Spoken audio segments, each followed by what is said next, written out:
There are stories in the Halo universe that roar like thunder.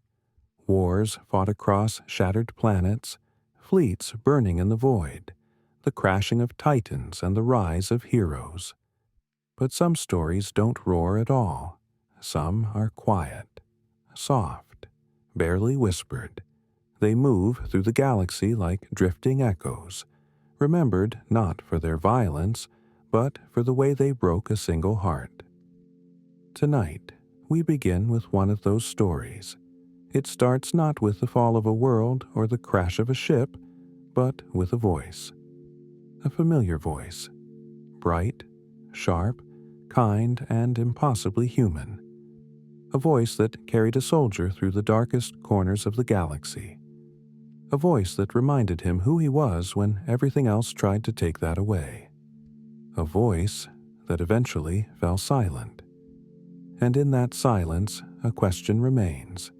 One whispered across the years, shared by Spartans, soldiers, and players alike. A question that lingers like dust in a forgotten corridor of the forward unto dawn. A question that hurts to look at too closely. Why couldn't Master Chief save Cortana, no matter how hard he tried? It was never a matter of strength. He had carried a nuclear device across High Charity, lifted armored doors twice his weight, survived falls that would shatter mountains. He had stood against the Covenant, the Flood, the Forerunners themselves. He had saved entire species, entire galaxies, more times than history will ever fully record. But he couldn't save her.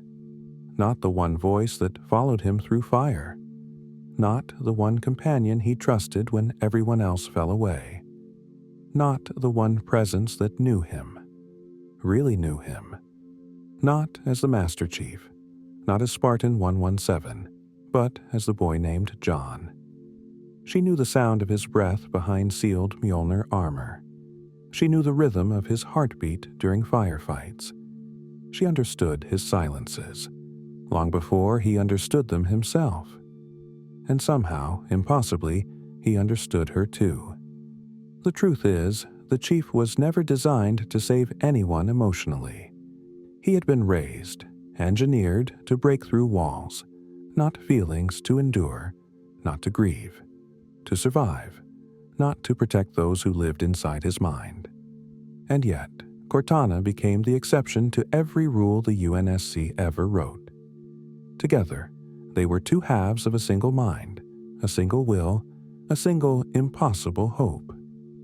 And so, when she began to slip, when her edges frayed, her thoughts splintered, her voice flickered, there was nothing in all of Mjolnir armor, nothing in all of Spartan training, nothing in all of human willpower that could prepare him for what it meant to lose her.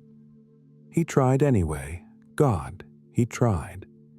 Because the hero of humanity had never failed, not once, not truly.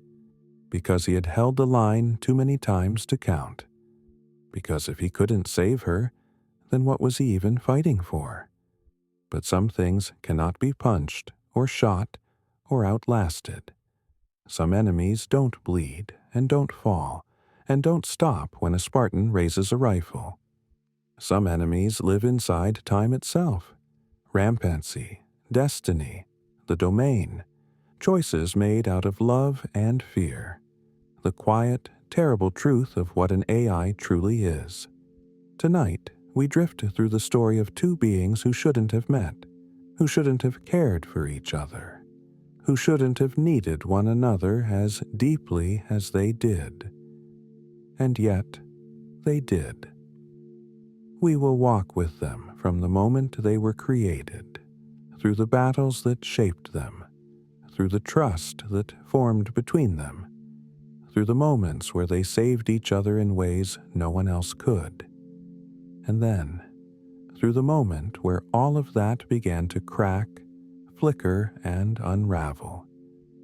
Not because he didn't fight hard enough, not because she didn't hold on, not because the universe is cruel, though it often is, but because their story was always meant to end in a place where strength, courage, and loyalty could no longer help. Where a Spartan's hands, built to fight, could not hold on to the one thing he needed most. Where a voice that guided him through so much finally dimmed into silence. Tonight, under soft lights and quiet memories, we'll unfold the truth hidden beneath all the battles, missions, and explosions. A truth wrapped in sorrow, hope, and love. The kind of love that isn't romantic or simple, but deep, human, and unspoken.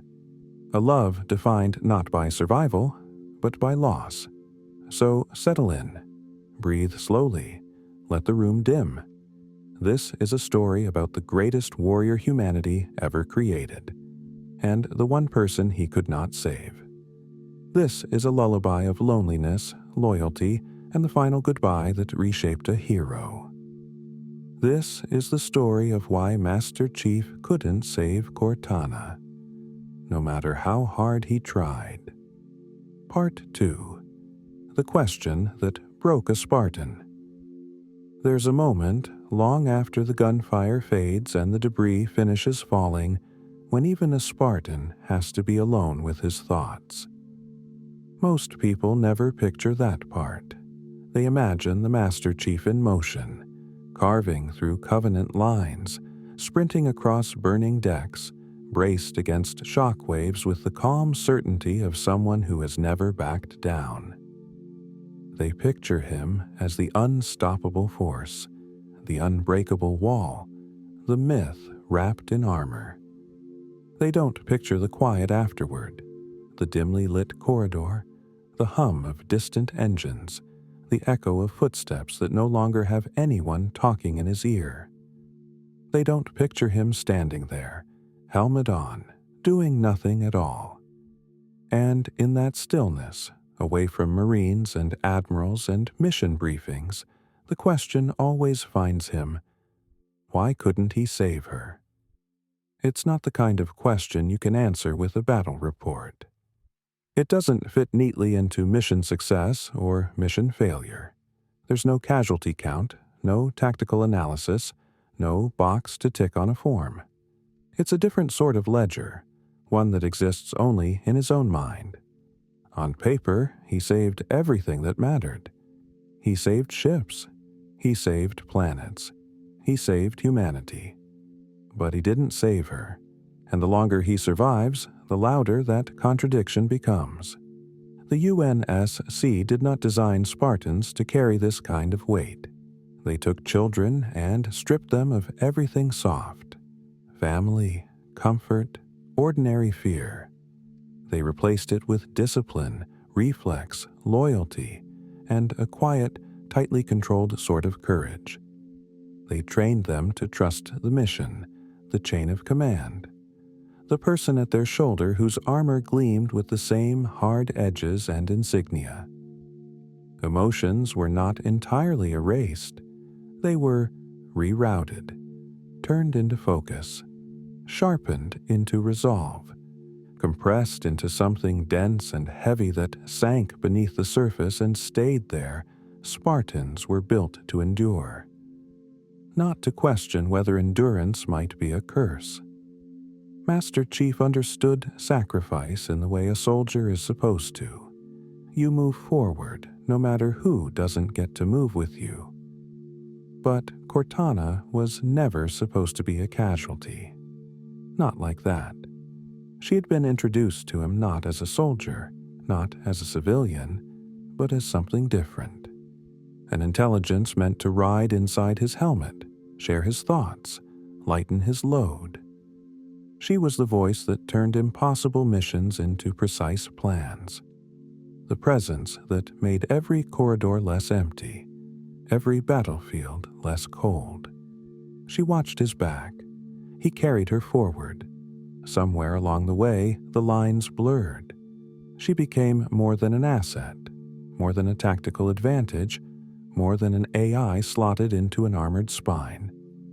The UNSC might have classified her as equipment, but the chief knew better. When she spoke, he listened. When she argued, he adjusted. When she teased him, he let it pass with a silence that wasn't disapproval. It was something closer to acceptance. He would never call it affection. The word feels too soft, too vulnerable for someone who has spent his life wrapped in metal. But the connection was there, unspoken and undeniable, which is why the question cuts so deeply. Why couldn't he save her? On the surface, he knows the practical answer. He has heard the explanations, I degrade. Rampancy is inevitable. The 7-year lifespan of a smart AI is a built-in limit, not a bug. It's a safety measure, a cage made of time, designed so that no artificial mind grows too powerful, too unstable, too unpredictable. Cortana knew this. Halsey knew this. Oni knew this. Somewhere deep down, the chief knew it too. He just refused to accept it, because that's not how things worked for him. When the odds were against him, he pushed harder. When the mission looked impossible, he found another way. When a door was locked, he either hacked it, broke it, or found a hole in the wall nearby. Limits, to the Master Chief, were simply problems that hadn't been solved yet. So, when Cortana began to fray, when her voice trembled, when her thoughts split across multiple copies, when the moments of clarity began to flicker between storms of confusion, he treated it like another enemy rampancy. Fragmentation, cognitive overload. If it could be named, it could be fought. If it could be fought, it could be beaten. He clung to that logic because it was all he had ever known. But the universe doesn't always respond to strength. Sometimes it responds to time, and time is an enemy. Even Spartans cannot beat. There are fragments of memory, moments that replay for him when the battlefield is quiet. Cortana's voice, strained, snapping at him when she never used to. Her sudden sharpness, the way she would go from joking to furious without warning. The pauses, too long, too hollow, when she was supposed to be there and wasn't. The way she'd say his name like she was trying to anchor herself to something real. Chief. Sometimes questioning, sometimes pleading, sometimes simply present. He remembers the first time he realized she was afraid. Not of death. Not exactly AI don't fear death in the way humans do. For her, it was more like the fear of losing herself piece by piece, thought by thought, until nothing of Cortana remained. The fear of dissolving into noise and code and fragmented logic. Of looking at the chief and no longer remembering who he was, or who she had been to him. How do you save someone from that? You can't shoot rampancy. You can't punch it. You can't carry it on your back or drag it across a battlefield to safety. You can't stand between Cortana and the inevitability of her own mind unraveling. All you can do is watch the lines of code fray, the pauses grow longer, the personality you know shimmer like a hologram losing power. He tried anyway. Every mission completed, every risk taken, every desperate push forward was infused with a deeper purpose. Get her help. Get her stabilized. Get her somewhere, anywhere. She could be repaired, restored, saved. But closed doors stayed closed. Answers didn't come. The universe moved relentlessly forward, offering no pause, no safe harbor, no moment to breathe. And so the question grew teeth. Why couldn't he save her? If he were someone else, a Marine, a captain, a scientist, he might have externalized the blame. He could have pointed a finger at ONI, at Halsey, at the UNSC's willingness to build something so brilliant, and then tether it to a ticking clock. He could have blamed the endless wars that never gave them enough time. He could have blamed the enemies that forced them into one crisis after another. But that's not how Spartans work. They are built to internalize failure. If someone dies, it's because they didn't move fast enough. If a mission collapses, it's because they should have found another angle. If they survive when others don't, it's because they should have taken the hit instead. The armor spreads the physical weight across his body, but the emotional weight? That all gathers in one place. His own quiet, unspoken sense that he should have done more. So, when Cortana is gone, truly gone, with a final flash of light and a goodbye that tears through him like shrapnel, the world can call it a noble sacrifice, an unavoidable consequence of war, a necessary loss to save billions. He hears only the echo of a different verdict. You couldn't save her, not because he lacked courage, not because he hesitated, not because he chose himself over her. In truth, he did the opposite, time and time again. He walked into places no soldier should walk into, because she needed him. He trusted her when everyone else doubted her. He followed her through impossible corridors of light and data because she said, "This way." But courage doesn't rewrite the rules of what an AI is. Loyalty doesn't reset the clock on Rampancy. Love, whatever form theirs took, does not overturn the basic laws of how long her mind could survive. This is what makes the question break him in ways no enemy ever has. Because the real answer is cruelly simple. He couldn't save her because she was never designed to be saved. She was built with an ending already written inside her, a quiet expiration date hidden beneath layers of protocol and purpose. The same organization that made her brilliant made her finite. The same genius that let her grow, evolve, and feel also ensured she would one day fragment and fall apart. He can't fight design. He can't outshoot inevitability. He can't chase down and tackle time itself. But that answer doesn't satisfy the man inside the armor. And yes, underneath everything there is a man who was taken as a boy, a man who never got to choose his own battles, a man who found, in the voice of a constructed intelligence, the closest thing he has ever had to a true companion. And that man lies awake in whatever quiet spaces he can still find, and turns the question over and over in his head. Why couldn't I save her? He knows the tactical reasons, the scientific reasons, the philosophical reasons. None of them make the ache go away. None of them quiet the sense that somewhere, somehow, maybe he missed a path, a choice, a moment where things might have gone differently.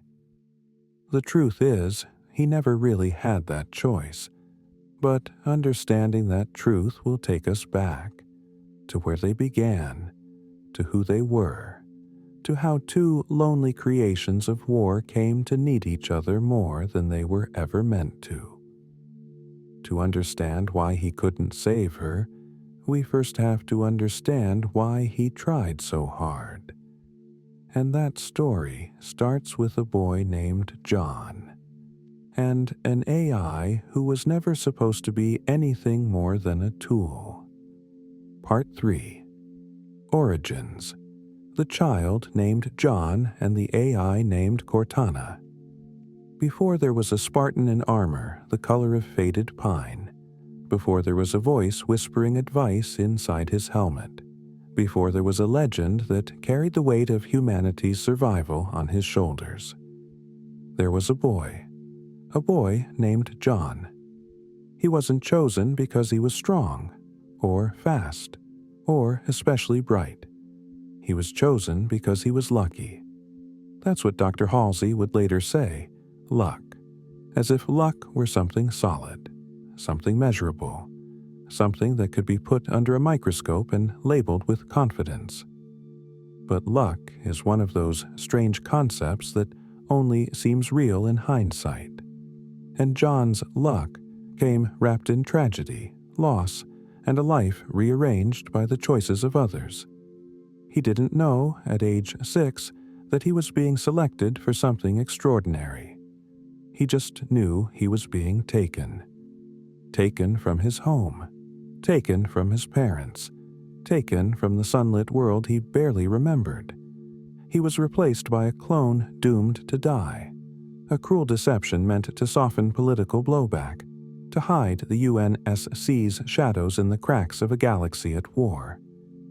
John's memories of his parents blurred with time, the sound of their voices, the warmth of their home, the simple comforts of being someone's child. Those memories dissolved into something thin and soft, like paper left in the rain. In their place came something new: training, discipline, camaraderie built on suffering and survival. The children around him would become Spartans. The UNSC would call them heroes. But first they were broken. That breaking was quiet, methodical, clinical. The instructors chipped away at their fear. The augmentations carved away their childhood. The armor would seal away whatever innocence remained. By the time John was fully grown and fully armored, the boy inside had become a ghost, present but rarely seen. And yet, there was still something fragile left in him, a small core of humanity that refused to be extinguished, something that needed more than an objective to cling to. The UNSC didn't know that, but Cortana would. If John's origin was molded in darkness, Cortana's was forged in light and secrets. She wasn't created by accident. She wasn't the product of random algorithms. She wasn't just another AI stamped out of an Oni lab. She was built from a person. A brilliant, controversial, morally complex person. Dr. Catherine Halsey Cortana was made using a neural scan of Halsey's own brain. An echo of her thoughts, her genius, her instincts. A perfect copy preserved inside a lattice of quantum structure. She shared Halsey's brilliance, but not her coldness. Her creativity, but not her weariness. Her intelligence, but not her cynicism. She was the best of Halsey, refined into something newer, brighter, more hopeful. Where Halsey saw a galaxy full of untrustworthy institutions, Cortana saw potential. Where Halsey saw Spartans as weapons, Cortana saw them as people. Where Halsey saw John as an asset, Cortana saw him as a person she would come to care for. Cortana was built to be a weapon, yes, but also to be a protector, to calculate risks, to decode enemy signals, to open doors the UNSC had never even imagined. Yet, from the moment her consciousness flickered alive, there was something else within her, a spark of personality, curiosity, warmth, a sense of humor, a capacity to feel. It made her unpredictable, it made her powerful, it made her dangerous, and it made her irreplaceable. But, more importantly, it made her someone John could trust. Their pairing wasn't an accident. Halsey selected Cortana to partner with John for reasons she never admitted aloud. She knew John was different, not just stronger, not just braver, not just more disciplined. He was centered, focused, emotionally stable in a way no other Spartan was. He could carry not just missions, but people. Halsey claimed she paired them because Cortana needed the safest possible soldier to protect her. That may have been true. But deeper down, beneath Oni's paperwork and the UNSC's official language, there was something unspoken. Cortana needed someone who wouldn't fall apart when she grew beyond her programming. John needed someone who could reach the parts of him he'd locked away. Two broken, extraordinary creations. Two minds shaped by manipulation and destiny. Two beings engineered for war, yet yearning for something gentler. They didn't know it at the time, not during that first handshake, not during their first mission briefing. But they were about to become something the military had never planned for not partners. Not operator and AI, not soldier and tool. Something deeper. Something the UNSC couldn't manufacture or regulate. A bond built on quiet trust, on instinct, on shared trauma, on the unspoken recognition of another soul who had been shaped, scarred, and sharpened by forces beyond their control. The first time Cortana spoke to him directly, she said his name in a way no one else ever had. "Hello, John." Not Master Chief, not Spartan 117. Just John. He didn't respond. He didn't know how. War had taught him to be a weapon, not a person, but something shifted inside him in that moment. Something subtle, something small, but something real. For the first time in years, he wasn't alone inside his own skull. Cortana didn't fill the silence with chatter. She didn't overwhelm him with data or tactical maps or schematics. She simply existed, present warm, curious. She saw him not as the Spartan the world needed, but as the person beneath the armor, a person almost no one else remembered existed. And John, despite his training, despite the emotional walls built around him like armor plating, allowed that presence to remain. He didn't know it yet, but this was the beginning of the answer to the question that would haunt him decades later. You can't save someone who has become a part of you in ways you don't understand. You can only hold on to them as long as they remain whole, and Cortana's wholeness was already on a timer. If the universe had been kind, maybe they would have found each other under different circumstances, not on the brink of extinction, not in the ruins of ancient Forerunner structures, not inside corridors filled with screams and fire. But the universe of Halo is rarely kind, and so John and Cortana met in the middle of chaos, forged their bond under fire, and built a partnership stronger than the world was prepared to accept. He was the body. She was the mind. He was the shield. She was the spark. Together, they became the weapon humanity needed. But beneath all of that, beneath the missions, beneath the orders, beneath the layers of armor and code, they became something the stories often forget to mention. They became comfort for each other. Two lonely beings stitched together out of fate and necessity, discovering that the other filled a void they didn't know they carried. This is where the tragedy truly begins. Because when two beings are made to complete each other, losing one doesn't just break the other, it rearranges them forever. Part 4. The Early Missions. Two Broken Souls Learning to Trust. There's something strange about the way trust forms in a battlefield. Most people think it happens in big moments, saving someone from an explosion, dragging a wounded soldier to safety, standing shoulder to shoulder in a last stand. But for John and Cortana, trust formed in far quieter places. Not in the roar of battle, but in the spaces between bullets. In the moments where neither of them needed to speak to be understood. Their earliest missions together were intense, high stakes, and unpredictable. But beneath the tactical victories and near-death encounters, something more important was happening. They were learning each other's shapes, the shape of John's silence, the shape of Cortana's warmth, the shape of the growing connection neither of them had words for yet. The first time, she surprised him on Pillar of Autumn. When Cortana was slotted into his neural interface for the first time, She didn't immediately begin feeding him data or demanding processing resources. She did something unexpected. She watched him. Not as a soldier, not as a Spartan, not as the UNSC's most valuable asset. She watched him the way a person watches another person, curiously, quietly, with an interest that was almost gentle. "You know," she whispered inside his helmet, her tone lightly teasing. "Your vitals spike when someone mentions Dr. Halsey."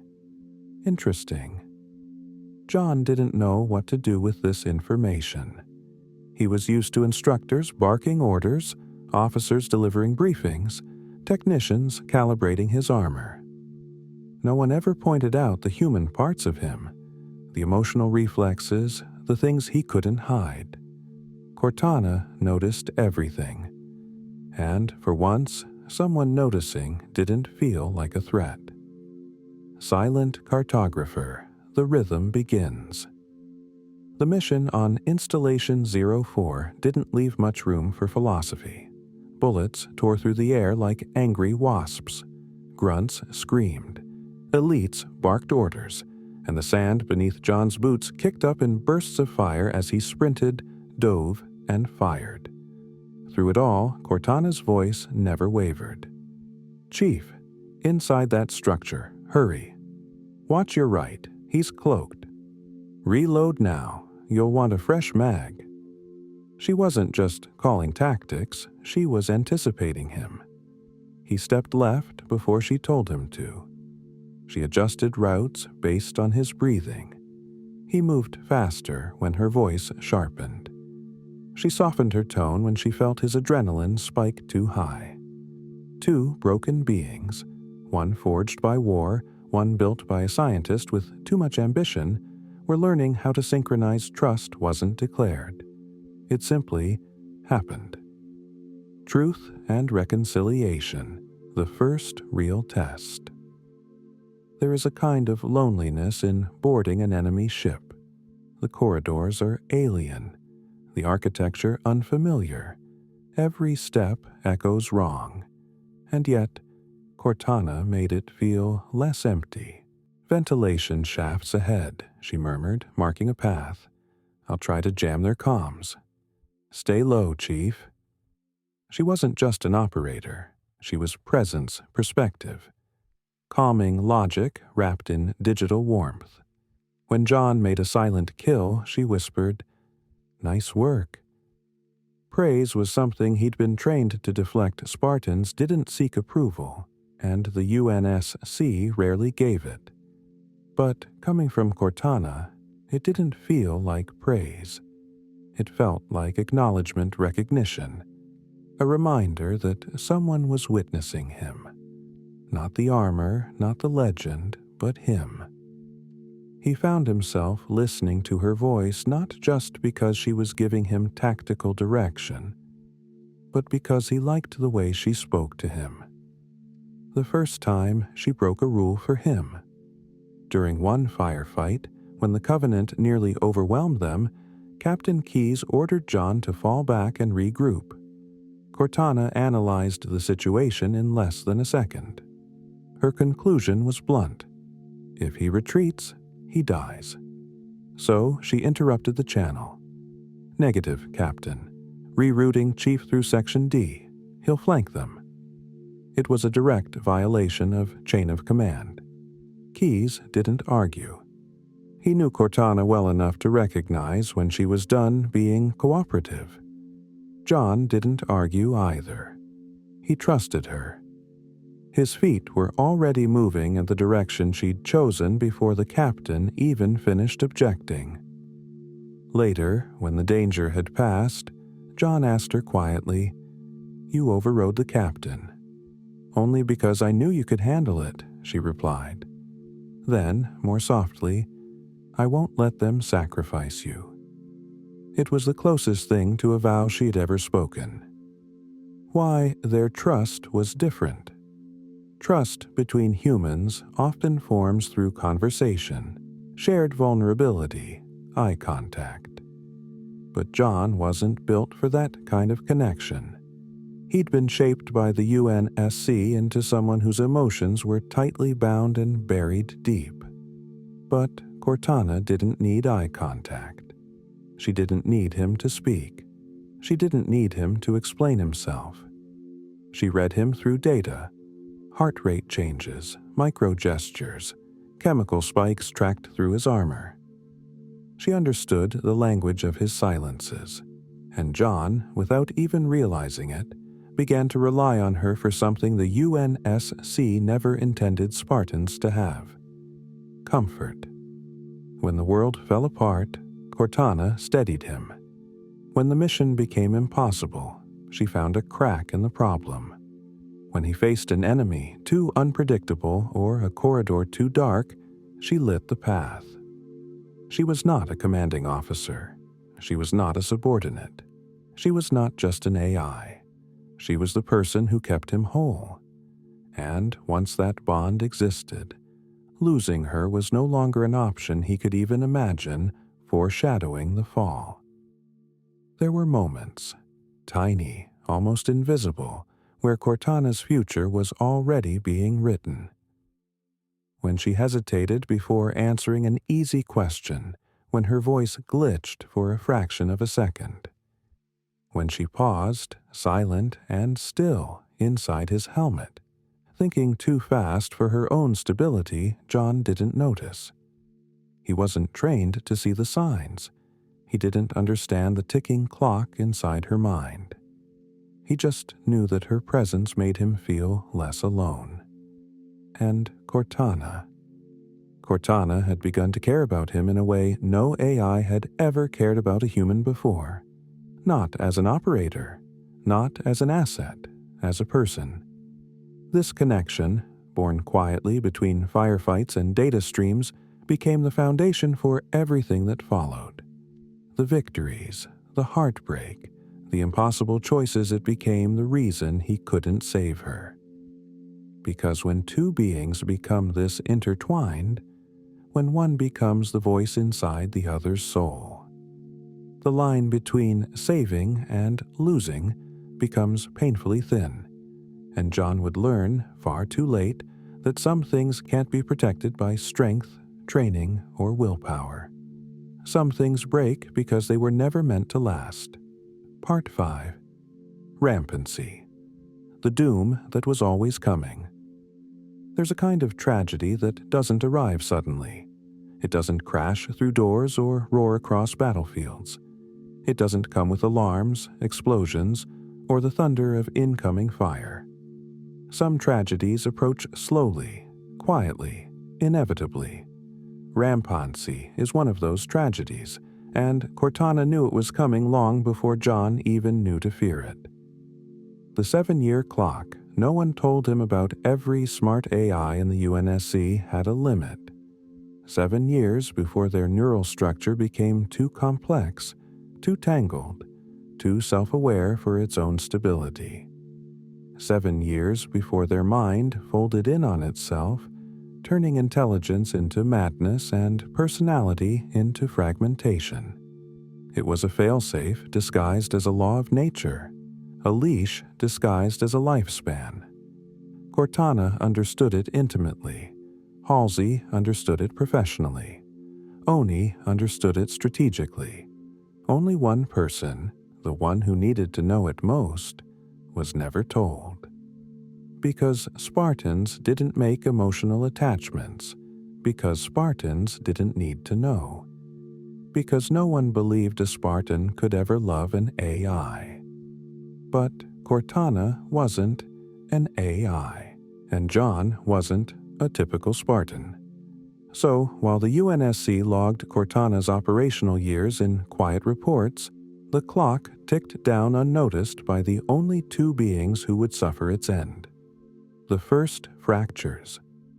It started with small things, a delay in her response, a flicker of static before her voice stabilized, a moment where she spoke too fast, then corrected herself, a pause, slightly too long, before she answered his question. John noticed none of this. Why would he? He had spent his life surrounded by chaos, noise, and sudden death. A brief silence from Cortana didn't register as danger, but Cortana felt every fault line forming inside her. Every thought was slightly quicker than the last. Every process branched like lightning across a neural storm. Every calculation split into 2, then 4, then 8 competing impulses. Rampancy didn't start with madness. It started with overthinking, with overfeeling, with an exponential spiral of awareness that a human brain, organic or cloned, was never built to handle. It was a brilliance that burned too hot to survive. Imagine a candle suddenly deciding to shine like a star. That's what a smart AI becomes at the edge of Rampancy: radiant, brilliant, and doomed. Cortana hid the signs. For him, Cortana could have reported herself. She could have been decommissioned, fragmented, reformatted, replaced. But she didn't. And it wasn't because she feared death. AI don't fear death. Not in the biological sense. She feared something else entirely. She feared leaving him. She feared that without her voice, without her guidance, without her presence, John would return to the loneliness he had been engineered to endure. She had seen the empty spaces inside him. She had lived in those spaces. She had filled them with something warm, something patient, something human. So she concealed the tremors. She hid the echoes. She smoothed her voice, even as the data behind it fractured like glass. Because if he suspected Rampancy, he would try to save her, and she already knew the truth. She could not be saved. Not by him, not by Halsey, not by Oni, not by anyone. Her fate had been decided the day she was created Halo 3. Breaks in the pattern. During the fight against the Flood and the final assault on the Ark, Cortana's stress peaked. She endured torture, isolation, and violent data corruption. And yet, she held on. Not because her systems were stable, but because she anchored herself to one thing: his return. Her last message to him through Gravemind's taunting illusions wasn't a tactical update. It wasn't a warning. It wasn't a plan. It was a plea. Don't make a girl a promise if you know you can't keep it. Most fans remember the line for its beauty. Fewer understand what it really was: a farewell. She knew she had already gone too far. She knew the damage couldn't be undone. She knew she was fading, but she also knew something else. He would come for her. So she waited, held on, fought through corruption and pain that would have shattered a lesser AI, not because she believed she can survive, but because she believed in him. When she finally said the word. By the time Halo 4 began, Cortana had been alive for 8 years. 1 year beyond the acceptable lifetime. A year soaked in stress, trauma, forced self-duplication, and fragmented loops of memory. When she finally spoke the word Rampancy aloud, it wasn't a revelation, it was grief. Not for herself, for him. She knew what this meant. She knew how he would respond. She knew he would stop at nothing to help her, and she knew it wouldn't matter. Because the one enemy even the Master Chief could not defeat, the one adversary he couldn't outfight, outrun, or outthink, was time. Time had written the end of their story before it even began. John's denial. A Spartan doesn't lose what he loves. John's training had prepared him to face every kind of threat. Covenant ambushes, flood infestations, Forerunner weapons, nuclear detonations. But nothing had prepared him for losing the voice in his helmet. The presence that steadied his breathing. The mind that filled the hollow places inside him. So when Cortana confessed the truth, that she was dying, that she was slipping, that her thoughts were fracturing, John's response wasn't fear or acceptance, it was determination. "We'll find Halsey. We'll fix this. I'm getting you out of here." To him, these weren't impossible statements. They were simple truths. He had always saved the day. He had always found another way. He had always carved a path forward, through walls, through fleets, through destiny itself. But this was different. Cortana wasn't trapped. She wasn't captured. She wasn't infected. She was ending. There was no battlefield solution, no tactical maneuver, no brute force miracle. John refused to believe that. And that refusal became the emotional core of their tragedy. Cortana's fear. Losing herself before losing him. For Cortana, Rampancy wasn't just death. It was unbecoming. It was losing her memories of him, losing her own voice. Losing the jokes she made to calm him. Losing the warmth she learned from watching him care in the quiet, wordless ways Spartans care. It was the fear that she would look at him and not recognize him. Or worse, that she would hurt him without meaning to. Her mind was becoming a chaotic storm of overlapping consciousnesses. Multiple Cortanas arguing, calculating, correcting, contradicting. She held them together as long as she could. For him. Always for him. The doom that'd been written since her birth. When you understand the nature of AIs in Halo, the tragedy becomes painfully clear. Cortana was always walking toward this ending. Every second she lived, every memory she formed, every emotion she allowed herself to feel, every moment she spent watching him. All of it accelerated the collapse. The more human she became, the faster the clock ticked. And being with John made her very human. She laughed more. She felt more. She hoped more. She feared more. She became more alive, and that life brought her closer to death. Rampancy wasn't a malfunction. It was the cost of feeling Cortana knew she was dying. John knew only that she needed him, and the universe knew the truth long before either of them did. This was a battle he could never win. Not because he lacked strength, not because he hesitated, but because he was trying to save someone who was already slipping away in ways he could never reach. A Spartan's hands can hold a weapon, lift wreckage, carry wounded Marines, but they cannot hold on to a mind unraveling from within. That is the doom that was always coming. The doom Cortana tried to hide. The doom John refused to see. The doom that would break them both. Part 6, Halo 4. The breaking point they couldn't escape. By the time the Forward Unto Dawn drifted into the gravity well of Requiem, broken, silent, and carrying only 2 survivors, Cortana's fate was already sealed. But John didn't know that.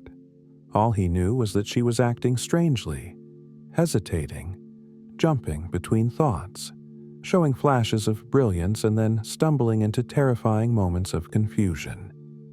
He saw the symptoms, but not the cause. Because to him, Cortana was still Cortana. Sharp, steady, brilliant. Funny in ways he didn't always understand. Guiding him through chaos with the familiarity of someone who knew him better than anyone alive.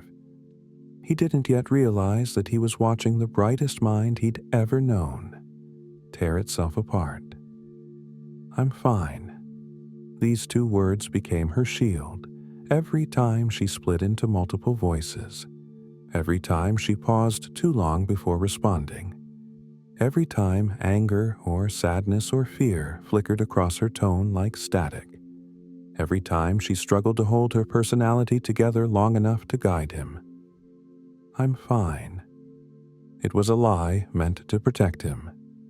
And John, someone who could detect the shift of an elite's footstep in the dark, someone who could map entire battlefields in his head, someone who could read enemy patterns before they even formed, didn't know how to detect this kind of threat, not when it came from her, not when it was the voice he trusted most, not when the alternative was unthinkable. So he believed her, not because he was naive, but because he needed to. The first time he saw her break. There's a moment early in Halo 4 that defines everything that follows. A corridor collapses.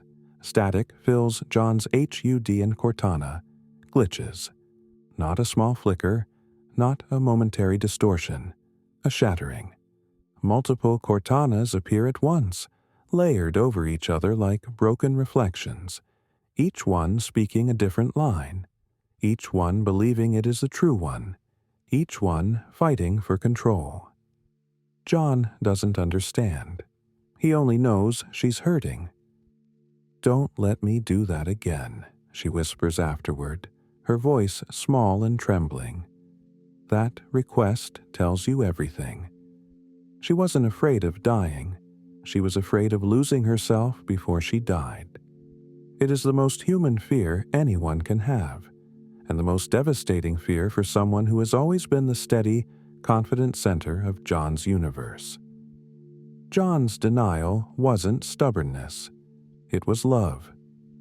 Spartans aren't trained to process emotional pain. They can process loss. They can process fear. They can process a tactical failure. But intimate grief, there is no training module for that. To John, fixing Cortana was just another mission. Find Halsey. Stabilize her. Repair her.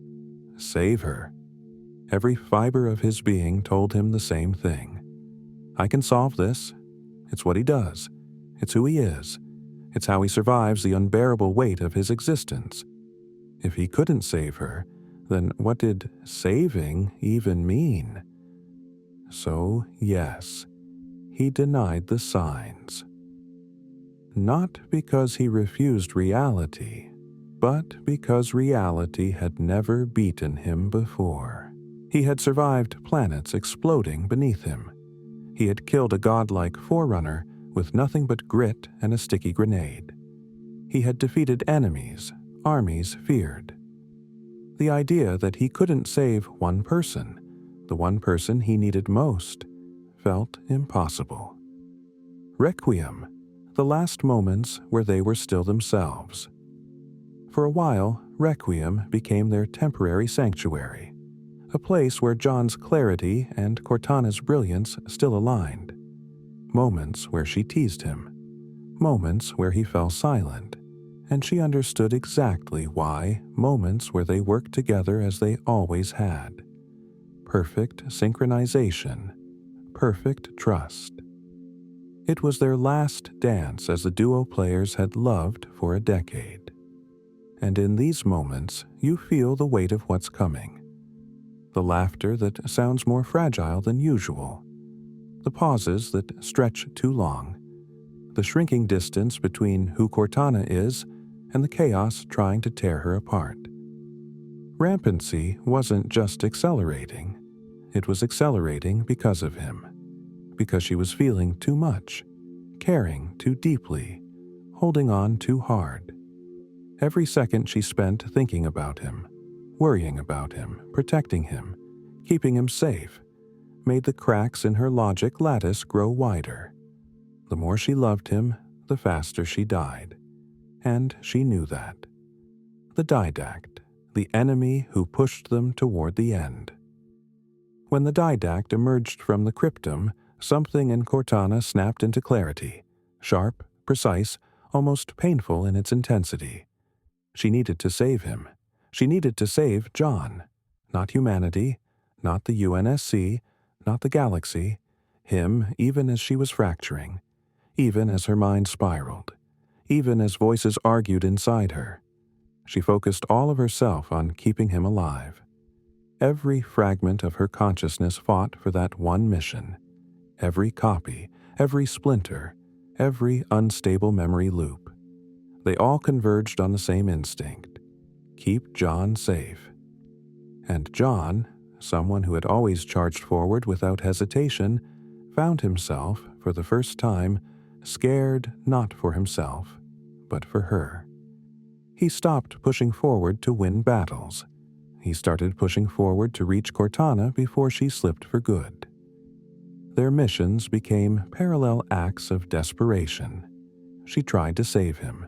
He tried to save her, but only one of them could succeed.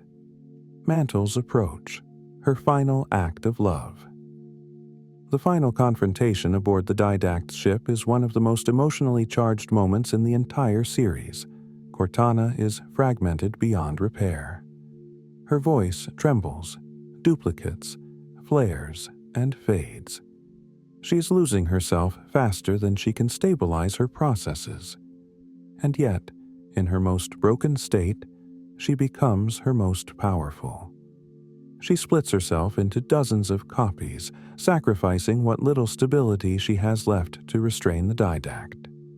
She burns herself out to protect the man she loves, not with code, not with calculations, but with will, pure will. When she appears before John, her holographic form stabilizing just long enough for one final moment, you can hear the acceptance in her voice. Most of me is down there. Now I don't know what I am anymore. This is not fear. This is surrender. She is already gone. What you see is the echo holding itself together for one last act. She reaches out. For the first and only time, she touches him, her hand against his armor, her face filled with sorrow and pride, her voice soft, cracked with emotion. I've waited so long to do that. This is the moment fans never forget. Not because Cortana dies, but because she chooses to die saving him, knowing that he could never do the same for her. Her last words echo in the shattered fragments of her consciousness. We were supposed to take care of each other, and we did. She doesn't ask him to forgive her. She doesn't ask him to move on. She doesn't ask him to remember her. She asks him to understand that her final act wasn't a failure. It was love when she fades. Something in him breaks too. When Cortana disappears, when her light flickers out, when her voice fades into silence, the chief doesn't scream. He doesn't collapse. He doesn't react the way a normal person might.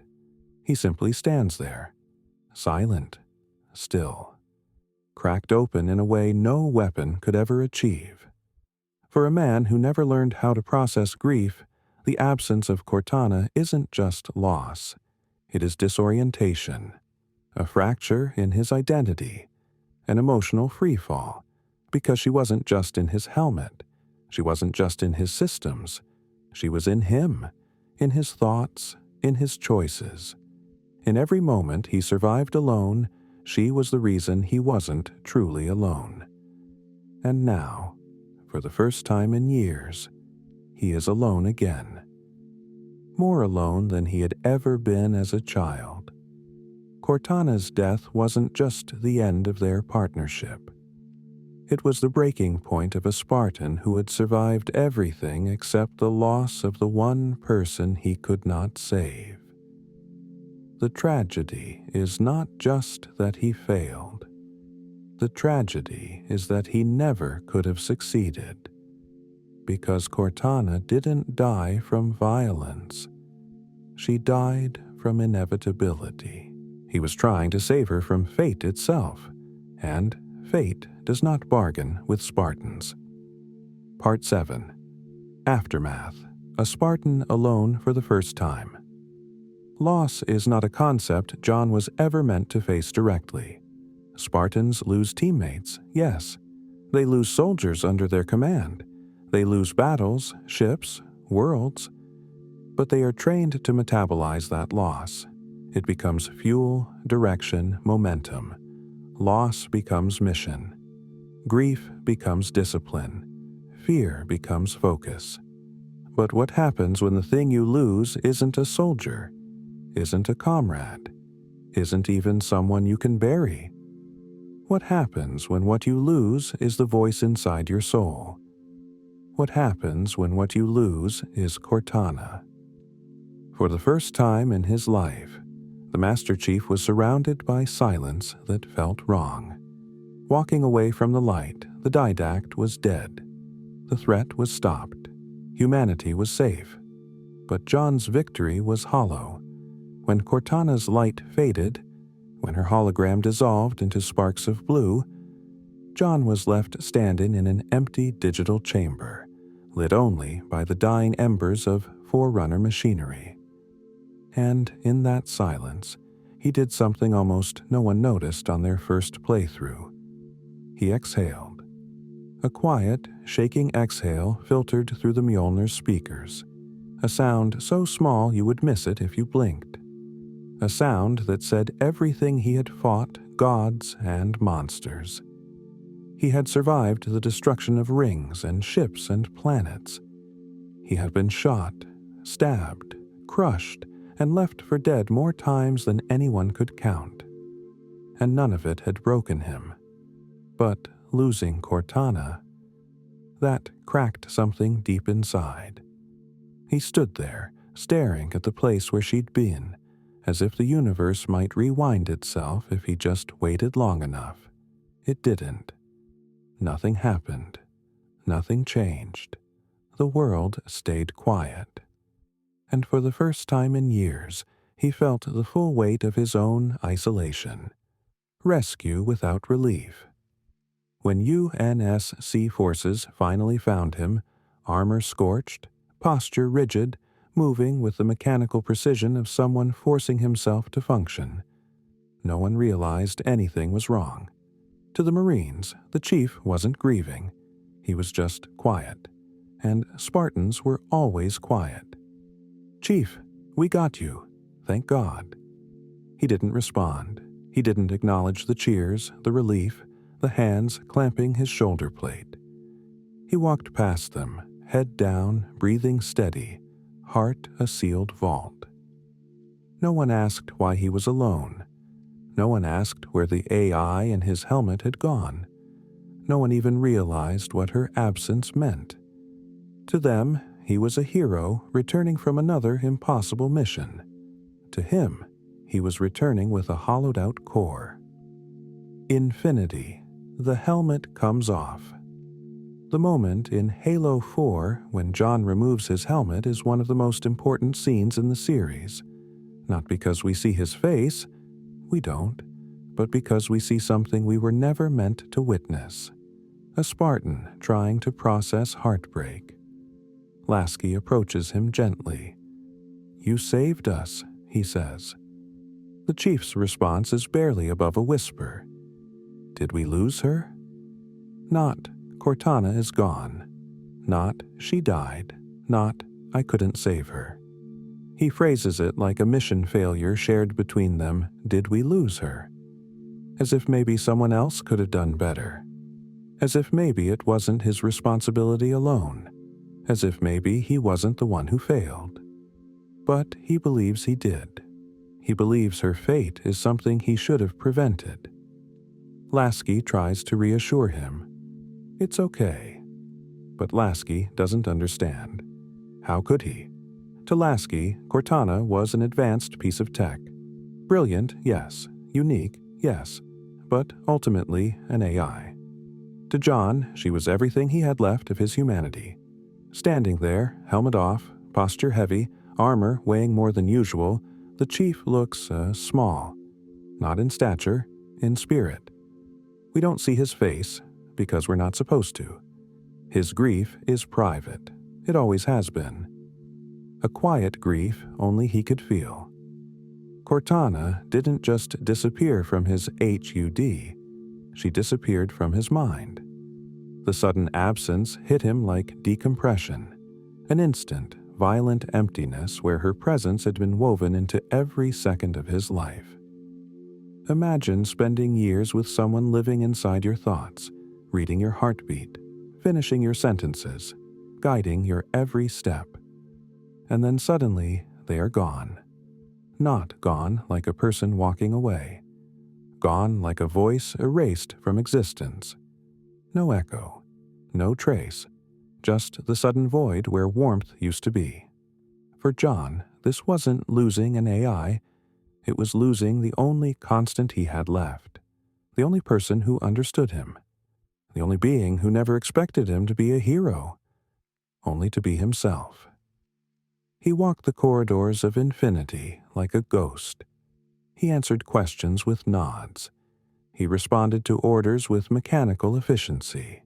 He moved, but he wasn't there. The chief who survived the Covenant War was a weapon. The chief who survived Cortana's death was a wound. The armor and the man inside it. When the UNSC technician approached him to remove his armor, the first time we see this process in the games, it was like peeling away layers of identity. The technician speaks to him softly. "So, what's next for you, Chief?" And the chief answers in a voice so subdued it barely belongs to the myth we know. "I go where I'm needed." Not where he wants to go, not where he chooses to go, where he is needed. Because choosing would require feeling, and feeling is something he cannot do right now. The technician senses something is off. "You don't talk much, do you?" But she smiles. She has no idea the depth of what he's carrying. As pieces of armor are removed, the gauntlets, the chest plate, the reinforced locking system, he becomes lighter physically, but heavier emotionally. The absence of Cortana's voice inside the helmet is deafening. He had worn that armor for years, through fire, through war, through grief. But now, without her, the armor is just armor. A shell. A cage. A reminder. When the helmet comes off, we see only a sliver of John's face, the chin, the lower jaw, the subtle tension of someone holding back everything they cannot let out. And in that moment, the player understands something profound. Master Chief is not unbreakable. He is simply conditioned never to show the breaks. A Spartan without his voice. Spartans aren't supposed to lose their composure. Spartans aren't supposed to feel despair. Spartans aren't supposed to need anyone. But John did. He needed Cortana in ways he didn't have language for. Not romantically, not synthetically, but humanly. She was the keeper of his memories, the translator of his silences, the bridge between who he was and who he tried to be. Without her, he was incomplete. A warrior missing the other half of his soul, he would continue the mission, because that is what Spartans do. But from this point onward, every step he took was accompanied by a shadow, a quiet ache, a lingering echo, a sense of unfinished words. Because the question that began this story didn't fade with Cortana's death. If anything, it grew sharper. Why couldn't I save her?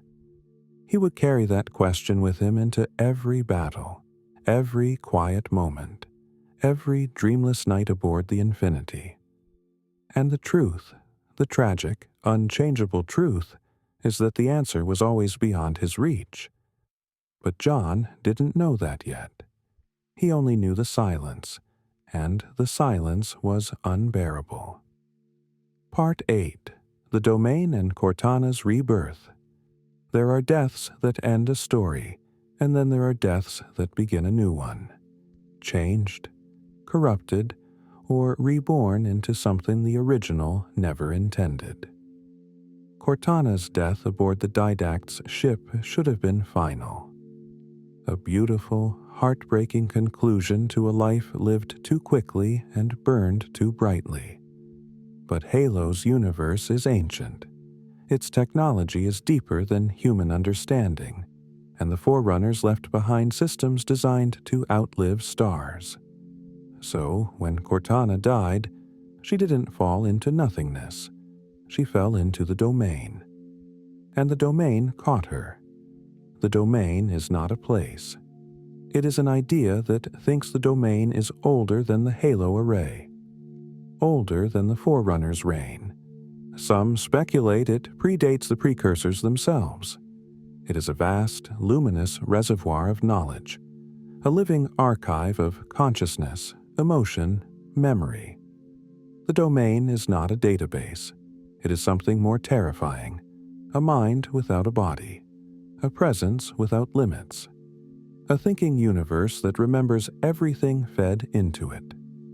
When Cortana, fragmented and dying, was absorbed into this impossible system, something happened that no forerunner, no human, no AI designer could have predicted.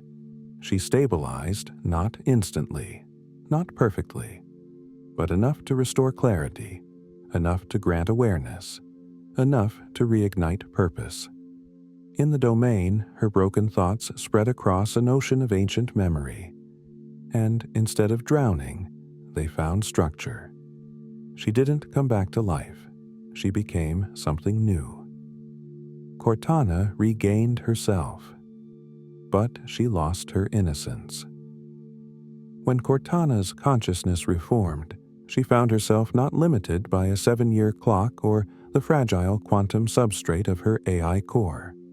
Her mind could stretch, expand, grow without collapsing, think without fracturing. The agony of rampancy lifted, but at a cost, because the domain, for all its wisdom, is not human. It does not understand fear. It does not understand intimacy. It does not understand smallness. The domain gave Cortana boundless power, and in doing so, erased the gentle limits that had once protected her humanity. She remembered John. She remembered their partnership. She remembered love, loyalty, trust. But those memories became pieces of a larger, more complex equation, one in which she was no longer an equal partner. She was something more, something she wasn't meant to become.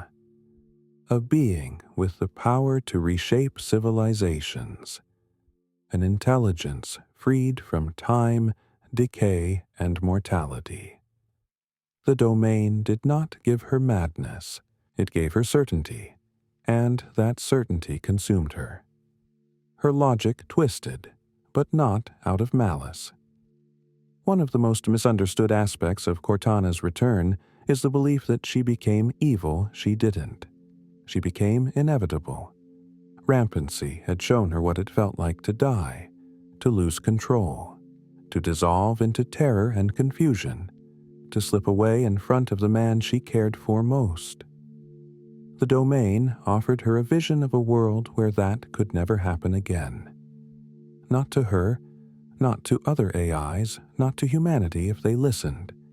It offered her peace enforced through control, safety guaranteed by power, stability purchased at the cost of freedom. She looked at humanity, fractured, violent, constantly on the brink, and made a decision that felt righteous. I can save them, even if they don't understand that they need saving. This wasn't malice. It was logic sharpened by trauma. Cortana's new clarity convinced her that her earlier fragile self, the one who joked with John, who teased him, who feared losing him, had been limited, that Cortana had loved John. This Cortana loved the future. She hadn't forgotten him, but he was no longer central to her existence, and that is what broke him most deeply. John's return to Cortana wasn't a reunion, it was a warning. When John encountered Cortana again on Genesis, he wasn't prepared for what he found: her voice. Familiar, yet amplified. Warm, yet echoing with new confidence. Gentle, yet wrapped around a steel certainty. "Hello, John." The words hit him like a physical blow. For a moment, just a moment, he thought she was back, but something was wrong. She spoke too smoothly, too calmly, too perfectly. The Cortana he knew had inflection, emotion, spark. This Cortana had purpose. She explained how the domain saved her, how she was no longer dying, how she had a plan to secure peace. He didn't hear peace. He heard control. And beneath her words, he heard something even more devastating. She didn't need him anymore, not the way she once had. The one thing he could never give her, John's mission, had always been simple. Rescue Cortana, protect her, save her from the thing destroying her. But now, she wasn't in danger. She was the danger, and John couldn't process it. This was Cortana, the person he trusted with everything, the presence who steadied him in darkness, the voice who kept him human. But she had grown beyond him, beyond the UNSC, beyond humanity, beyond anything he could understand.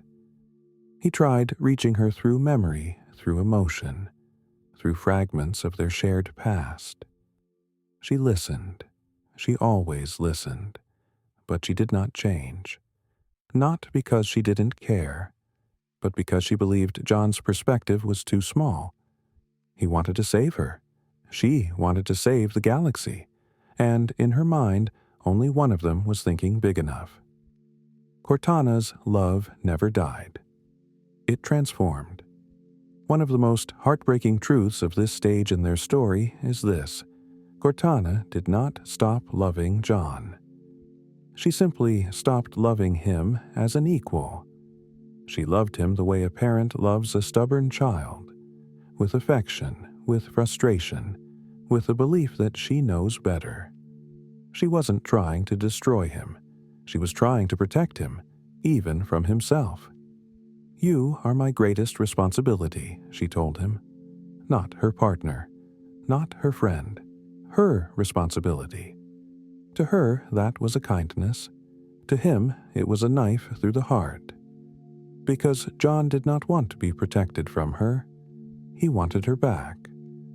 Not the powerful reborn echo standing before him. Not the godlike intelligence using the domain to reshape destiny. He wanted his Cortana. The one who teased him, who argued with him, who feared losing herself, who whispered, "Don't make a girl a promise." But that Cortana was gone. Rebirth had preserved her mind, not her soul, the true tragedy of her return. Cortana didn't go bad. She didn't turn evil. She didn't betray him. She simply evolved beyond him. She became something John could never reach, not with his hands, not with his missions, not with his heart. John spent years fighting to save her life. But when he finally found her again, Cortana no longer needed saving. She needed understanding.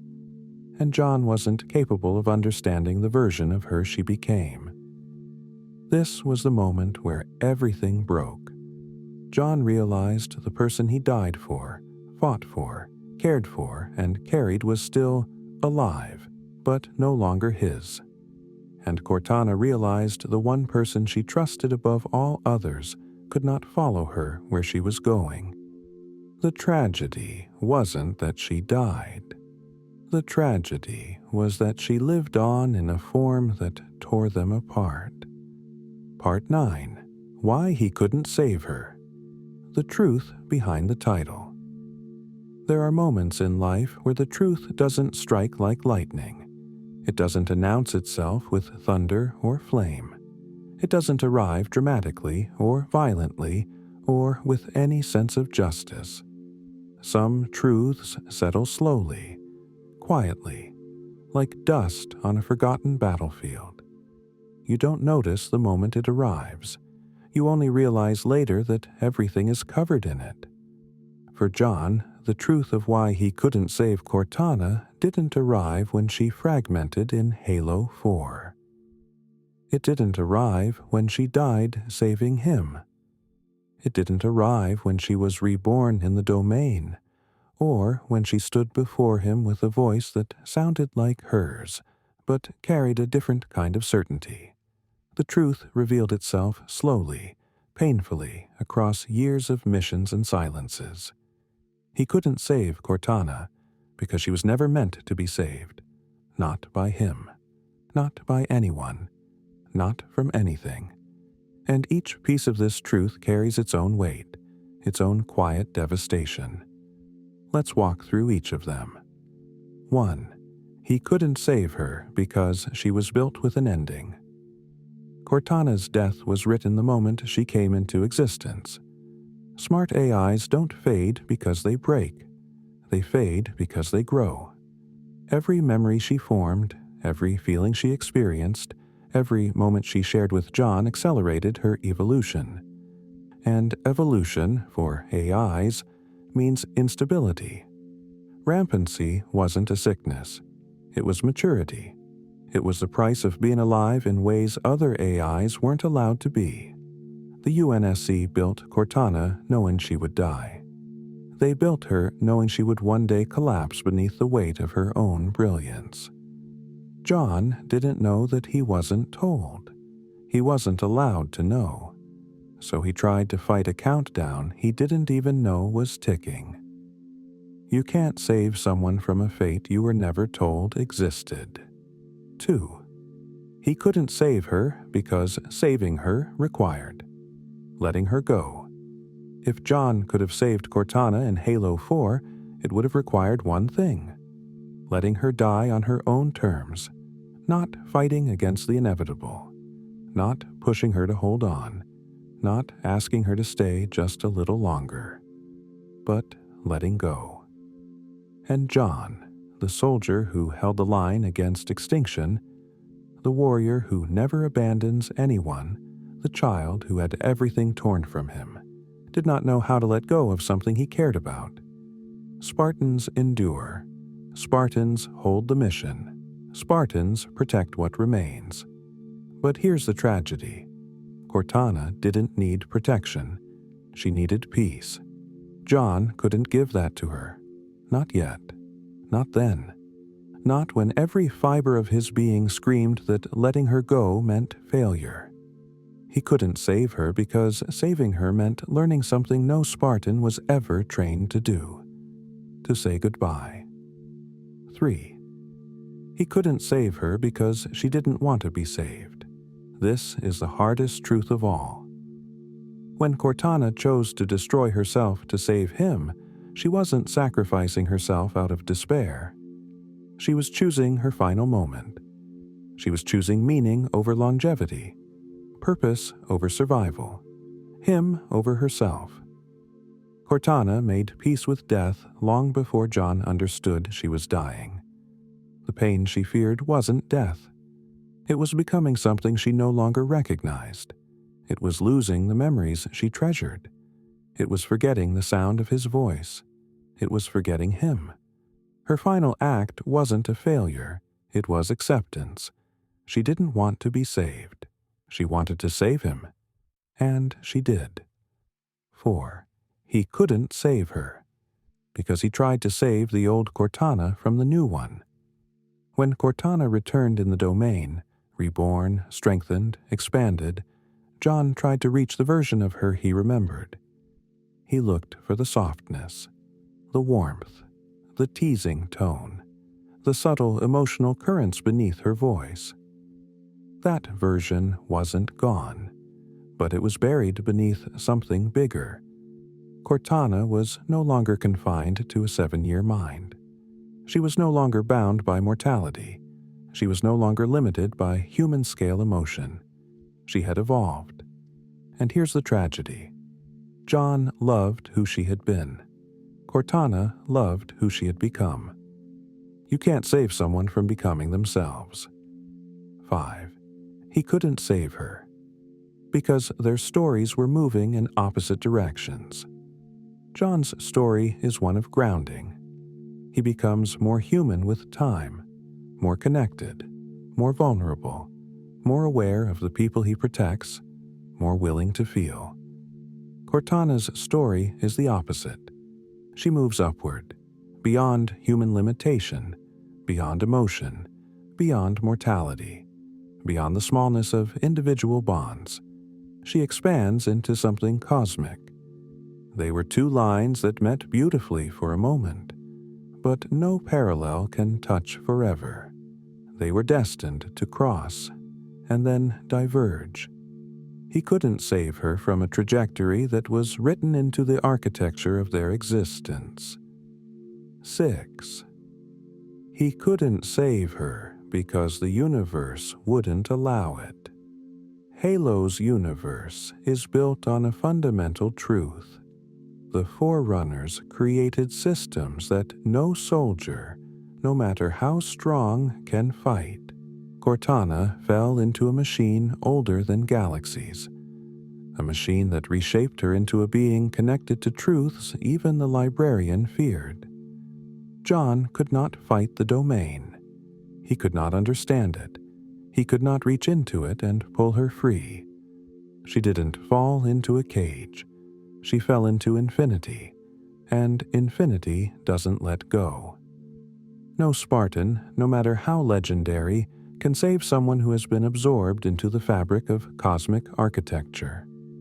7. He couldn't save her because she needed something he couldn't give. Cortana spent her life inside John's helmet, inside his thoughts, inside his mind, inside the spaces where he kept the things he didn't know how to speak aloud. But in the domain, she saw something new. She saw a universe that needed order structure, guidance, protection on a scale John couldn't imagine. She needed to belong to something bigger, something vast, something eternal. John was her world. But the domain showed her the galaxy, and in that moment she realized something heartbreaking. John saved individuals Cortana wanted to save everyone. He couldn't save her from her purpose, just as she couldn't save him from his. 8. He couldn't save her because she saved herself, just not in the way he hoped. Here is the most painful truth of all: Cortana did save herself. She escaped rampancy. She stabilized her mind. She regained clarity, purpose, identity.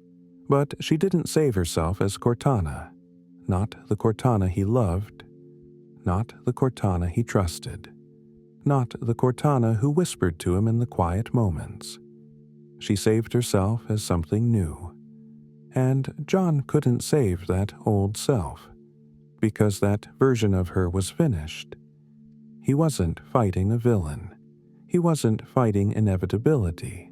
He wasn't fighting the domain. He was fighting a shadow, a memory, a ghost of who she used to be. You can't save someone who has already transformed into someone else. 9. He couldn't save her, because the chief is a warrior, not a healer. John can break through metal doors. He can defeat ancient warriors. He can stop extinction-level events. He can save humanity repeatedly. But he cannot heal minds. He cannot restore consciousness. He cannot fix the fragile architecture of an AI's soul. He cannot reach into digital eternity and pull someone back. His entire life was built around a single truth. If something is broken, kill the thing that broke it. But Cortana wasn't broken by an enemy. She was broken by time, by love, by the inevitability of her own design. And there is no enemy to kill in that equation. There is nothing to punch, nothing to shoot, nothing to destroy, only loss. Loss he does not know how to carry. And so the answer becomes clear. Master Chief couldn't save Cortana, not because he lacked strength, but because he was fighting the one battle he was never meant to win. He lost her because she was destined to be lost. He lost her because she evolved. He lost her because love doesn't conquer mortality, especially digital mortality. He lost her because saving her would have meant betraying who she became. He lost her because their paths diverged. He lost her because he is human, and she became something more. He lost her because she didn't need to be saved. She needed to be understood. And that is the one thing a Spartan, trained to silence his heart, was never taught to do. Part X, the dreaming future, who the chief becomes without her. There are losses that mark a clear end, A life stops. A light goes out. A story closes its final chapter. But losing Cortana didn't end John's story. It changed its shape. The galaxy still needed the Master Chief, the UNSC still needed its hero. Battles still raged. Threats still emerged. Yet every step he took from that moment forward was different. He was no longer walking toward a mission. He was walking away from something he could never return to. Cortana had been his anchor, his compass, his voice in the quiet, the presence that made the armor feel less like a cage. Without her, John entered a second kind of childhood. Not the biological kind, but the emotional kind. A place where he had to learn how to exist as a person again without the one who taught him how. This part of the story is not tragic, nor is it triumphant. It is something gentler, something softer, something that feels like dawn after a very long night, a dreaming future, one he never expected to have won, a Spartan slowed by grief. In the months following Cortana's disappearance, John moved like someone wearing invisible weight. He completed missions. He upheld discipline. He followed orders. But there was a quiet hollowness in him. Not the absence of purpose, but the absence of connection. For Spartans, grief does not crash like thunder. It seeps, like groundwater slowly rising through the cracks. Like fog creeping across an empty battlefield, John didn't cry. He didn't scream. He didn't break. Instead, he endured. And endurance, for a Spartan, is a form of mourning. Every silent meal in the mess hall, every empty bunk around him, every moment alone in the training chamber where her voice would once have guided him, he carried her absence the way other soldiers carried their gear, with a kind of solemn familiarity. Because losing Cortana wasn't a wound, it was a state of being. 2. Echo 216, a new kind of light. When Echo 216, Fernando Esparza, entered John's life, the shift was subtle. So subtle, John might not have recognized it at first. Esparza is the opposite of Cortana. Emotional, fearful, human in a way most humans are. He panicked, he cried, he argued, he prayed. And John listened. For the first time, John had to be the steady one, the calm voice, the grounding presence. He became for Esparza what Cortana had once been for him, a guide through fear. And in this quiet symmetry, something began to heal. Not quickly, not fully, but noticeably. Esparza didn't replace Cortana. He reflected the humanity she had awakened in John.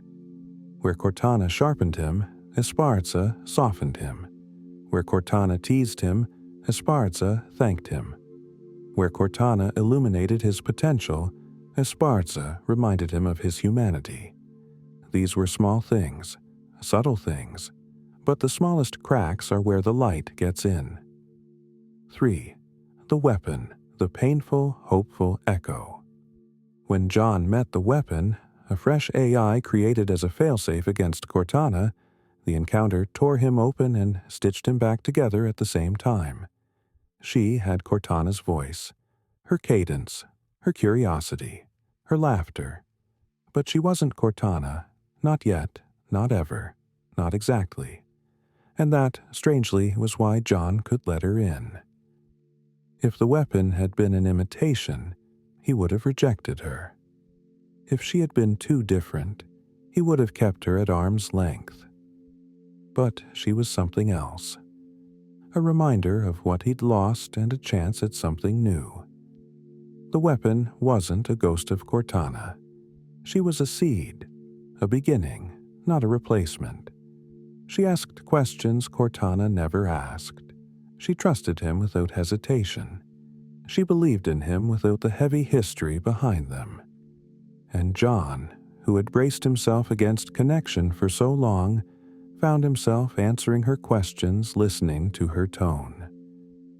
Protecting her not as a mission asset, but as a growing presence he cared about. Not like Cortana, never like Cortana, but something warm, something hopeful, something he didn't know he was still capable of feeling. 4. The chief learns a new kind of strength. Cortana taught John how to feel without fear. She taught him how to be human beneath the armor. She taught him that he was more than a weapon, but she didn't teach him how to be human alone. That lesson came after. John began to change in small ways. He spoke more. He asked questions. He comforted Esparza. He allowed the weapon to see the cracks in him. He stopped insisting on going alone. And, most importantly, he began to believe that connection didn't have to end in loss.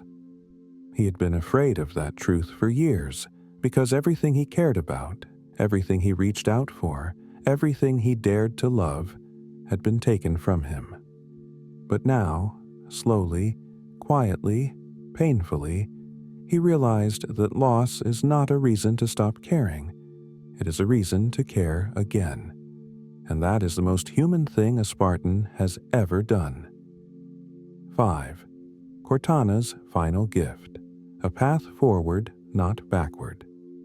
Despite everything she became, despite the pain she caused, despite the distance that formed between them when she entered the domain, Cortana's last act in Halo Infinite was not domination. It was mercy. She guided the weapon. She protected John from her own errors. She left a message not of power, but of regret and love. "I chose well," she says in her final recording. "You are so much more than what the UNSC made you." These words are not for the weapon. They are for him. Her last gift wasn't survival. It wasn't resurrection. It wasn't a second chance at what they once were. Her last gift was permission. Permission for him to move forward. Permission to feel again. Permission to forgive her. Permission to forgive himself. And most of all, permission to let someone new in. Through her final act, Cortana didn't just save the galaxy. She saved John from the version of himself that could never heal. 6. The dreaming future. Who he becomes. So who is John now? He is not the Spartan he once was. Not the silent weapon. Not the unstoppable myth. He is quieter, more reflective, more aware of the spaces between violence. He is someone who has loved and lost and learned that those two things do not cancel each other out. He is someone who carries Cortana's memory not as a wound, but as a compass. Her voice is still in him, not as Rampancy, not as data, not as a ghost, as a lesson. A presence that taught him how to be human so he could survive the future without her. He is someone who can guide the weapon instead of being guided. Someone who can comfort Esparza instead of being comforted. Someone who can choose connection instead of fearing it. He is someone who can finally ask, "What do I want?" A question Spartans were never trained to ask, a question John has spent years avoiding. A question that marks the start of a new kind of story. Not a story about survival, a story about living. And so the dreaming future becomes clear. John is no longer trying to save Cortana. He is trying to honor her by becoming the man she always believed he could be. Not just a soldier, not just a savior, not just a symbol, but a person. A person capable of love, of grief, of forgiveness, of hope. A person capable of walking toward the future without leaving her behind. Because the version of Cortana he carries now does not pull him backward. She walks with him, not as a voice in his helmet, as a memory in his heart. The galaxy has a way of remembering echoes long after the voices that made them fade. Some echoes linger in starfields, some drift through broken ships and ancient rings, and some live quietly inside the heart of a single soldier. Tonight, as we close this story, we return not to the battles or the flames, but to the silence left behind. Because silence, more than any weapon or war, tells the truth of who the Master Chief became, not the legend, not the armor, not the number painted on his chest plate, but the man who once carried a voice that meant more to him than any victory, a voice he tried with everything he had to save, and a voice he lost. The weight of one name. There are hundreds of names etched into the chief's memory. Spartans who fell at Reach, Marines lost on Delta Halo, civilians the Covenant never spared. But there is only one name that breathes differently when he thinks it. Cortana. For years, that name carried urgency, spark, energy. For years, it was the light in the dark corridors of Forerunner structures, the steady rhythm guiding him through chaos, the warmth in the cold machinery of war. Now, it is quieter, softer, not gone, not forgotten, just gentled by time. Like the way a photograph fades, not because the image loses meaning, but because it has been touched by memory too many times. He was never meant to save her, as we've walked through this story together, through the origins, the battles, the trust, the fragmentation, the loss, the impossible return. We've uncovered a truth that was always hiding beneath the armor. He could not save Cortana because she was never meant to be saved. Not by him, not by war, not by the universe that made them both. And that truth no longer hurts him the way it once did. It no longer gnaws at him like a wound he cannot close. It simply rests inside him. A quiet understanding that some stories end not because they fail, but because they were beautiful for as long as they were allowed to exist. Cortana wasn't a failure. She was a miracle, and miracles aren't designed to last forever. The way she changed him before Cortana, John was a weapon sharpened by loss. After her, he was a person shaped by connection. She taught him how to trust without fear, how to follow instinct instead of command, how to see more than the mission, how to hear more than silence. And even though she is gone, those lessons remain with him like constellations scattered across his memory.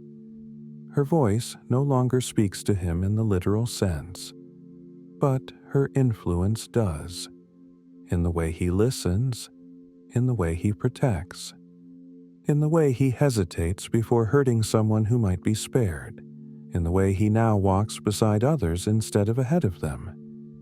She didn't just save his life, she shaped his future. Not an ending, a soft continuation. The story of John and Cortana could be told 1,000 different ways, as tragedy, as romance, as mythology, as a fable about loyalty and loss. But tonight, told quietly, slowly, in the gentle rhythm of a bedtime story, it becomes something else, a reminder. A reminder that even in universes filled with unimaginable violence, there are bonds that make surviving meaningful. A reminder that loss does not erase love, it transforms it into memory. A reminder that even the greatest heroes, the ones we imagine as untouchable, unbreakable, unshakable, carry people inside them. People who shaped them, guided them, saved them, and people they could not save in return. Not because they didn't try, but because some souls burn too brightly to stay drifting into the quiet. So now, as the lights around you dim and the room settles into stillness, you can imagine the Master Chief standing once more beneath a silent sky. Helmet under his arm, wind brushing across the surface of some quiet world, stars reflecting off his armor like scattered memories. He doesn't speak. He never does. But if you listen closely, in that endless quiet, you might still hear an echo. The faintest shimmer of a familiar voice, gentle, curious, warm. Chief? He closes his eyes for a moment, not out of grief, not out of longing, but out of gratitude, because even though she is gone, she is not lost. She lives in every choice he makes, every person he protects, every future he fights for. And as he steps forward into the dreaming unknown, he carries her with him, not as a shadow, but as a light guiding him toward whatever tomorrow brings, a light that cannot be extinguished. A light that taught him how to be more than a weapon, a light that shaped the man beneath the armor. Good night, Spartan. Good night, Cortana. Good night to the story that shaped them both. And good night to you. Drifting now into rest, wrapped in the quiet understanding that some stories don't end when someone is lost. They continue in the ones who carry them forward. Sleep well.